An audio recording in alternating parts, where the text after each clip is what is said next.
Class 6 science chapter 3 तंतु से वस्त्र तक फाइबर टू फैब्रिक। यूपीएससी के व्यू से ये GS3 के लिए इम्पोर्टेंट है, उद्योग और अर्थव्यवस्था। बाकी अन्य एग्जामों के लिए भी बहुत इम्पोर्टेंट है। तंतु से वस्त्र तक चैप्टर का नाम है तंतु से वस्त्र तक फाइबर टू फैब्रिक। पहला टॉपिक है वस्त्रों में विविधता, डाइवर्सिटी इन फैब्रिक। वस्त्र फैब्रिक धागों से बनते हैं। वस्त्र क्या चीज़ से बनता है? धागों से बनता है। और धागे जो हैं तंतुओं से बनते हैं। तंतु क्या होता है? तो वस्त्र की सबसे पतली और मूल इकाई को कहा जाता है। तंतुओं के प्रकार कितने होते हैं? Types of fabric. तंतु मुख्य रूप से दो प्रकार के होते हैं। तंतु मुख्य रूप से दो प्रकार के होते हैं। कौन कौन से? तो पहला है प्राकृतिक तंतु और दूसरा होगा जंतु तंतु। पहला प्राकृतिक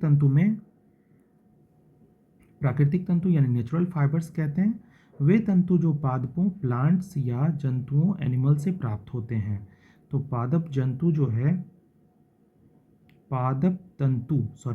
पादप तंतु प्लांट फाइबर जो है वो पहला है रुई, कॉटन। स्रोत क्या हो जाएगा? कपास, गोलक, कॉटन बॉल्स नामक फल से प्राप्त होता है। खेती कहाँ होता है? तो काली मृदा यानी कपास, रुई जिसे कॉटन कहा जाता है, वो कपास, गोलक, कॉटन बॉल से के फल से प्राप्त होगा। और खेती कहाँ होगी? तो ब्लैक सॉइल में यानी काली मृदा में बहुत अच्छा उपजता है और उष्ण जलवायु में उगाया जाता है।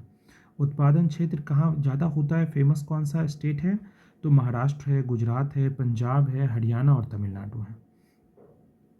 अब आया पटसन और जूट। तो स्रोत क्या हो जाएगा? तो पटसन पादप के तने से प्राप्त होता है। ये तो था कि उसके फल से प्राप्त होता है, मतलब कॉटन, रुई जो है कपास, गोलक नामक फल से प्राप्त होगा, लेकिन पटसन जो है वो पटसन पादप के तने से प्राप्त होता है। खेती कहाँ होगा? तो वर्षा ऋतु में की जाती है। और प्रमुख क्षेत्र कौन से हैं? पश्चिम बंगाल, बिहार, असम। जहाँ वर्षा ज़्यादा होगा वहाँ ये पाया जाता है। निष्कर्षण, तो कटाई के बाद तने को कुछ दिनों तक कटाई के बाद तने को कुछ दिनों तक जल में डुबा कर रखते हैं जिससे तंतु अलग हो जाते हैं। नारियल तंतु, तो नारियल का बाहरी आवरण से बनाया जाता है जिसको क्वाइड कहते हैं। अब जंतुक तंतु क्या है? तो एनिमल फाइबर्स। एनिमल से कौन कौन सा फाइबर मिलता है? तो पहला ऊन है, वुल, भेड़, बकरी, याक आदि से प्राप्त होता है। और रेशम, सिल्क जो है रेशम के कीट से प्राप्त होता है। सिल्क मॉथ से के ककून से प्राप्त होता है। ये तो था पहला पार्ट जंतु, जो कि जंतु और प्लांट से, पौधे से तंतु प्राप्त करते थे, प्राकृतिक तंतु कहलाते थे वो। और अब है दूसरा पार्ट संश्लिष्ट तंतु, सिंथेटिक फाइबर। ये कहाँ से निकाला जाता है? वे तंतु जो मानव निर्मित होते हैं। इससे पहले हम लोग पढ़ रहे थे जो प्राकृतिक होते थे, अब हम लोग पढ़ेंगे मानव निर्मित तंतु जो होते हैं जिनको रासायनिक पदार्थों से बनाए जाते हैं। उन्हें सिंथेटिक फाइबर कहा जाता है या संश्लिष्ट तंतु कहते हैं। उदाहरण के रूप में नायलॉन, पॉलिस्टर, एक्राइलिक। और टॉपिक 3 अब है तंतुओं से धागा बनाने की प्रक्रिया, process of making yarn from fabrics. तो इस प्रोसेस में सबसे पहला नंबर पे है कताई, स्पिनिंग। इसकी परिभाषा क्या होती है? रुई या अन्य तंतुओं के एक पुंज से धागा या यार्न बनाने की प्रक्रिया। विधि क्या होगी? इस प्रक्रिया में तंतुओं को ऐंठन, ट्विस्टिंग देकर एक साथ लाया जाता है जिससे वे जुड़कर मजबूत धागा बनाते हैं। उपकरण क्या यूज करते हैं? तो तकली, हैंड स्पिंडल यूज करते हैं या चरखा यूज करते हैं जो गांधी जी के लिए फेवरेट है और उन्होंने बहुत पॉपुलर किया था चरखा को। व्यावसायिक स्तर पर मशीनों द्वारा भी ये बनाया जाता है।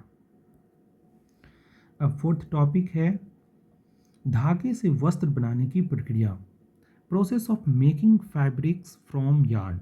धागों से वस्त्र बनाने की मुख्य रूप से दो विधियां होती हैं। पहला है बुनाई, वेविंग। तो परिभाषा, दो सेट धागों को आपस में व्यवस्थित करके वस्त्र बनाने की प्रक्रिया को वेविंग कहते हैं। विधि, धागों को एक दूसरे के लंबवत परपेंडिकुलर पिरोया जाता है। उपकरण क्या होना चाहिए? तो करघा, लूम यूज कर सकते हैं। ये हस्तचालित होते हैं, यानी मशीन के बिना हम लोग हाथ से ही यूज़ करके चलाते हैं। और यह विद्युत चालित भी हो सकते हैं, पावर लूम हो सकते हैं।